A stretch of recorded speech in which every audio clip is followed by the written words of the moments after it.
Dans cette édition, une association auvergnate fait tout pour venir en aide aux animaux maltraités ou abandonnés au moment des vacances. Accueillis dans les ports français par Je navigue, je trie, une opération de sensibilisation au respect de la nature, les plaisanciers reçoivent 5 sur 5 le message en faveur de l'environnement. Et pour commencer, cette application pour smartphone, imaginée par une micro-entreprise de Sofia Antipolis, elle vous donne en temps réel des informations sur les sites que vous traversez pour ne plus voyager idiot. Comment transformer les interminables trajets autoroutiers en parcours pédagogiques? La réponse tient peut-être dans le creux de la main. Grâce à l'application Why Not, votre portable se transforme en guide touristique. Art concret, à l'espace de l'air concret de Moins-Certoux à 7 km. Prenant en compte votre localisation et votre sens de déplacement, Why Not distille des informations au fil des kilomètres. Cette application émet des informations audio qui se déclenchent automatiquement au passage d'un point remarquable dans le paysage, une montagne, un ruisseau, un petit village. C'est une façon d'occuper un temps perdu normalement, un trajet contraint et d'en faire un parcours de découverte. La palme d'argent du Blason de Cannes a été reprise pour créer la palme d'or, le prix le plus prestigieux du palmarès du Festival du cinéma. L'application Why Not est la création d'une toute jeune start-up de Sofia Antipolis née en janvier dernier. Pour le moment, Why Not ne couvre que les trajets autoroutiers entre Paris et Menton et de Menton à Bayonne. Mais ses concepteurs ont pour elle de grandes ambitions. Notre ambition sera donc d'accompagner un voyageur qui viendrait du nord de l'Europe et qui se rendrait en vacances au sud de l'Espagne. Donc le suivre tout au long de son trajet pour qu'il ne traverse plus la France et les autres pays d'ailleurs en aveugle, mais qui s'intéresse à ces paysages qui ont tous quelque chose à raconter. Il faut bien l'avouer, la voix de synthèse de Why Not n'est pas très agréable à entendre. Petit nom pour la prestigieuse promenade du luxe. Les progrès de la technique devraient gommer cet inconvénient. Gratuite pour ses utilisateurs, l'application sera financée par des annonceurs, commerçants, collectivités qui ajouteront à leurs frais de nouveaux contenus. Encore au stade du prototype, Why Not n'en est qu'au tout début de sa longue route. Je navigue, je trie. 4 mots pour une opération de sensibilisation des plaisanciers dans une trentaine de ports français. Un exemple, près des Sables d'Olonne, à Port-Bourgenais, les navigateurs amateurs sont accueillis avec des sacs poubelles et des cabas réutilisables pour les courses. Ils paraissent sensibles au message.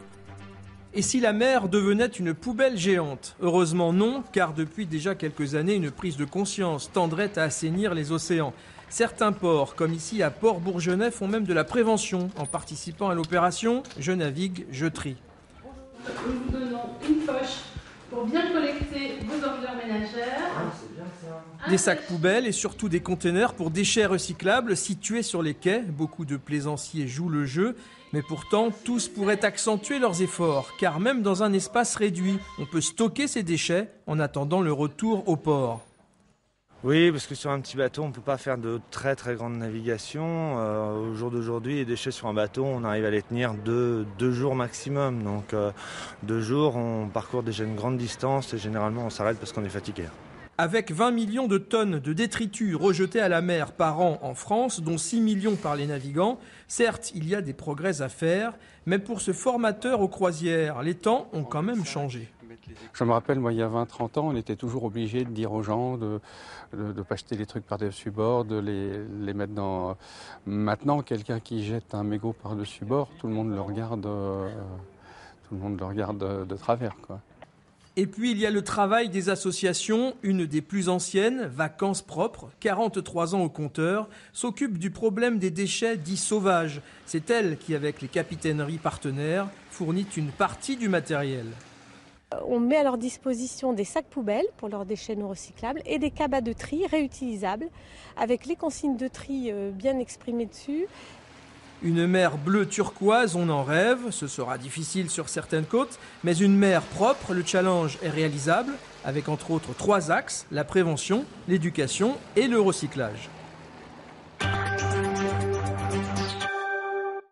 Avec l'été, la pratique méprisable de l'abandon d'animaux reste hélas d'actualité. Depuis 9 ans, en Haute-Loire, une association tente d'aider ces chiens et ces chats laissés derrière eux par des vacanciers sans scrupules, mais aussi tous les animaux maltraités. Allez, Aglaé, viens vite! Des oies, des poules, des cochons, des chiens, des chats. Chez Nathalie, c'est une véritable arche de Noé. Cette enseignante a créé il y a 9 ans une association pour donner une deuxième chance aux animaux abandonnés ou maltraités. Ce sont tous des animaux qui ont été soit abandonnés à l'association, soit récupérés avec l'intervention des gendarmes. Alors, il y en a, c'était des animaux maltraités, effectivement, pour les chevaux par exemple. Il y avait 19 chevaux qu'on a récupérés qui étaient maltraités. D'autres dont les propriétaires ne pouvaient plus assumer. L'originalité de l'association, c'est qu'elle s'intéresse à tous les animaux, domestiques, sauvages ou de ferme, ainsi Cacahuète, ce petit veau sauvé de l'abattoir. Donne ta patoune. Oui, voilà. Tu donnes ta patte. Oui, là. Voilà. Oh, donne ta patte, ma Cacahuète. J'adore les animaux. J'ai toujours aimé les animaux. Et puis ils sont toujours, on dirait qu'ils sont reconnaissants, quoi. Ils sont vraiment, quand il y en a qu'on a sauvés, quoi, des chiens qu'on a sauvés, ou alors même d'autres animaux, même des vaches, on dirait qu'ils le sentent et puis qu'ils nous remercient. Bonjour. Bonjour Nathalie. Je t'amène la petite Minette. Elle est super Mimi. La CAMA fonctionne avec des familles d'accueil qui hébergent les animaux en attendant leur adoption définitive. Julien a accepté de prendre un pensionnaire de plus le temps qu'il faudra. Certains animaux, on s'est tellement attachés qu'on n'a pas cédé, donc on les a finalement adoptés définitivement. Pour d'autres, effectivement, ils sont sur la voie de l'adoption. Donc s'il y a des familles qui sont intéressées, comme c'est vrai que ce petit chat blanc qui vient d'arriver, on espère qu'il ne va pas rester trop longtemps. Financée par des dons, l'association travaille en partenariat avec la SPA. Elle prend par exemple en charge les animaux en sureffectif dans les refuges. Depuis sa création, elle a permis l'adoption définitive d'une dizaine de chevaux et de plus de 200 chiens et chats.